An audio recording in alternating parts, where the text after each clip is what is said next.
हफीज और सकीना लंबे लंबे कदमों से घर की जानिब बढ़ते जा रहे थे। रात की तारीकी के साथ साथ उनके कदमों की रफ्तार भी बढ़ती जा रही थी। हाफिज भैया, हमें इधर से नहीं आना चाहिए था। इस रास्ते में ही उस डायन का घर पड़ता है। हाँ सकीना, तुम ठीक कह रही हो, पर अब खौफ मत खाओ, मैं तुम्हारे साथ हूँ। हम जल्द से जल्द घर पहुँच जाएंगे।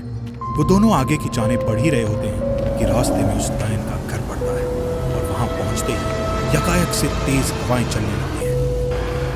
स्ट्रीट लाइट भी जलने बुझने लगती है।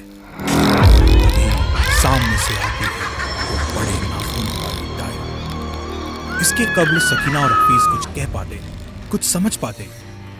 डायन ने सकीना के बाल पकड़कर उसे ऊपर खींच लिया। डायन आसमान में उड़ने लगती है। उसके बड़े जिस्म के मुकाबले सकीना का जिस्म एकदम छोटा सा लग रहा था। आज मैं इसे अपने साथ ले जाऊंगी, इसका खून पी जाऊंगी और अपनी भूख मिटाऊंगी। इतना कहकर वो डायन सकीना के गले पर नाखूनों से वार करती है। सकीना के गले पर जख्म हो जाता है और उसका खून डायन के नाखूनों पर लग जाता है और डायन नाखूनों पर लगा उसका खून पीने लगती है। मेरी बहन को छोड़ दें, मेहरबानी करके उसे छोड़ दें, छोड़ दें मेरी बहन को, बराए मेहरबानी छोड़ दें। डायन कोई जवाब नहीं देती और कुछ ही देर में हंसते हुए वो अपने घर चली जाती है। हफीज दरवाजे पर दस्तक देता है। सकीना, मेरी बहन, छोड़ सकीना को। अंदर से कोई आवाज नहीं आती। हफीज दरवाजा खोलने की कोशिश करता है पर थक हार कर वापस लौट जाता है। ये कहानी है सज्जादपुर नाम के एक गांव की, जहां सारे गांव वाले एक डायन के खौफ के साए में जीते हैं। ऐसा नहीं है कि पहली बार इस गांव में डायन किसी को लेकर गई है। जो भी डायन के घर के इर्द गिर्द से गुजरता है, डायन उसे पकड़ लेती है और कभी कभी रात के अंधेरे में वो गांव से भी लोगों को पकड़ कर ले जाती है और उनका खून पीती है। और फिर वो डायन उसके साथ जो भी गांव वाला होता है उस घर में जाकर गायब हो जाते हैं। उस घर का गेट कभी कोई नहीं खोल पाता, पर इस बार हफीज ने यह तय कर लिया था कि वो किसी भी हालत में अपनी बहन को वापस लाकर रहेगा। कोई मेरी मदद करे या ना करे, मैं जरूर अपनी बहन को बचाऊंगा। मैं आज शब को वो डायन के घर के पास जाऊंगा। हो सकता है मुझे वहीं उसे पकड़ने की कोई तरकीब मिले। हफीज ऐसा ही करता है। रात को हफीज जब डायन के घर के पास पहुंचता है तो वो देखता है कि एक छोटी सी खिड़की खुली हुई है। वो उस खिड़की के अंदर झांकता है। अंदर का हाल देखकर तो हफीज डर ही जाता है। अरे ये क्या, ये इतने सारे लोग, ये कैसे बेड़ियों में जकड़े हुए हैं? इनके शरीर पर कितनी चोटें हैं और ये कैसे दर्द की वजह से रो रहे हैं? मेरी सकीना, वो रही सकीना, कितने दर्द में है मेरी बहन। और ये सब लोग, और ये टब में कितना खून भरा हुआ है। कितने सारे लोगों का खून मैंने जमा कर लिया है और उन्हें बोतल में बंद कर लिया है। मजा आ रहा है। चलो इन्हें थोड़ी और तकलीफ देती हूँ।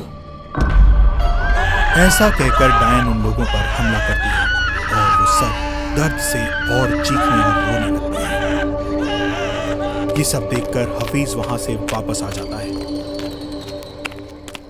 वो गांव के एक बुजुर्ग मोइन के पास जाता है। मैं जानता हूँ हफीज कि तुम अपनी बहन सकीना को वापस लाना चाहते हो। चलो हम अंदर बैठकर सोचते हैं कि क्या कोई ऐसी तरकीब हो सकती है जिससे सकीना वापस आ जाए। हाँ चलिए, आप कोई तरकीब जानते हैं तो मुझे बताइए। वो दोनों अंदर चले जाते हैं। कुछ देर बाद दरवाजा खुलता है, लेकिन हफीज अकेले ही दरवाजे के बाहर आता है और फिर दरवाजा बंद करके वहां से चला जाता है। कुछ देर बाद उसे हमीद दिखता है। हफीज, मैं तुम्हारी मदद करना चाहता हूँ। मैंने आज ही अखबार में एक पीर बाबा के बारे में पढ़ा जो डायनों को मार देते हैं और इसीलिए मैंने उन्हें यहाँ बुलाया है, समझे? ठीक है, चलिए अंदर बैठकर हम उनका इंतजार करते हैं। हफीज और हमीद अंदर दाखिल हो जाते हैं। अंदर से सिर्फ हफीज बाहर आता है और दरवाजा बंद कर देता है। कुछ देर बाद वो बाबा भी गांव में आ जाते हैं। डायन का हमला हो या डायन का वार, गांव शहर कहीं भी मचा हो हाहाकार, करता हूं मैं ऐसा वार, डायन डायन को मैं देता हूं मार, मेरा नाम है बाबा भूतमार। बाबा डायन के घर की तरफ ना जाते हुए दूसरी तरफ जाने लगते हैं। बाबा, आप किधर जा रहे हैं? इधर कोई चुड़ैल का घर नहीं है, इधर तो हफीज का घर है। बाबा कुछ नहीं बोलते और हफीज के घर के बाहर पहुंचकर कहते हैं, अरे ओ डायन, मारू मैं कोई मंत्र, जानता हूं मैं कि तू है हफीज के अंदर। बाबा की ये बात सुनकर सब लोग हैरान हो जाते हैं। दरअसल उस दिन हफीज डायन के घर के अंदर छुपकर देख रहा था। तब डायन ने उसे देख लिया था और उसके अंदर आ गई थी और डायन ने हफीज की शक्ल में मोइन और हमीद को भी मार दिया था। बाबा की बात सुनकर डायन हफीज के अंदर से बोलती है, बाबा, तू मुझे नहीं पकड़ सकता। ऐसा कहकर डायन हफीज के अंदर से निकलकर फरार हो जाती है और हफीज नीचे गिर जाता है।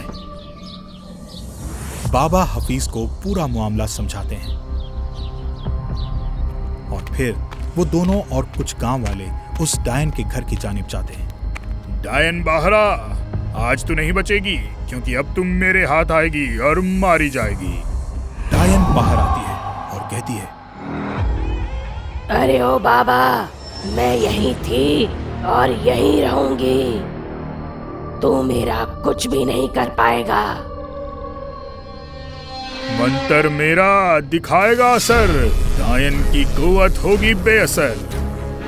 अरे ओ बाबा, ये क्या किया तूने? मेरी शक्तियां क्यों नहीं काम कर रही हैं? फीस, ये लो बेटा कैंची, तुम जाकर इस डायन के नाखून काट दो और फिर ये किसी का कुछ नहीं बिगाड़ पाएगी। हफीज ऐसा ही करता है। उस डायन के नाखून कटते ही वो नीचे गिर जाती है और अपनी कुव्वत से बाबा उसे राख कर देते हैं। उसके चलते ही डायन के घर का दरवाजा खुलता है और वो सारे लोग जिसे उस डायन ने बेड़ियों में बांध कर रखा था वो बाहर आने लगते हैं, जिसे उसने कैद किया था। हफीज की बहन सकीना भी आ जाती है। हफीज सकीना को गले से लगा लेता है। सब लोग हफीज और बाबा का शुक्रिया अदा करते हैं और खुशी खुशी गुजर बसर करने लगते हैं। सबके डराने पर और मना करने पर भी हफीज अपनी कोशिश नहीं छोड़ता है और आखिर में सारी मुसीबतों को पार कर ही लेता है।